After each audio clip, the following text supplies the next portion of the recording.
الآن يخطب أمامنا خطبة غالية باللغة البنغالية محمد ماجد عرفات فليتفضل مشكورا রহমতুল্লাহি ওয়া বারাকাতুহু।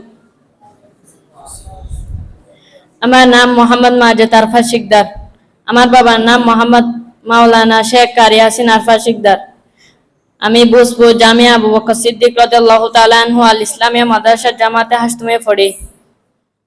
আমি আজকে আমার শ্রদ্ধেয় উস্তাদের নির্দেশে মুহররম ও আশুরের সম্পর্কে আলোচনা করার জন্য দাঁড়িয়েছি।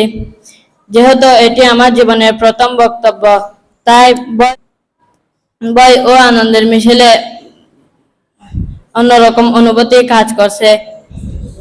বক্তৃতার ময়দানে একজন সফল বক্তা হতে পারে, কোরআন সুন্নাহর বাণী বিশ্বব্যাপী ছড়িয়ে দিতে পারে। রাসূল সাল্লাল্লাহু আলাইহি ওয়াসাল্লাম বলেছেন, যে ব্যক্তি আশুরের দিন রোজা রাখবে তার বিগত 1 বছরের গুনাহ ক্ষমা করে দিবেন।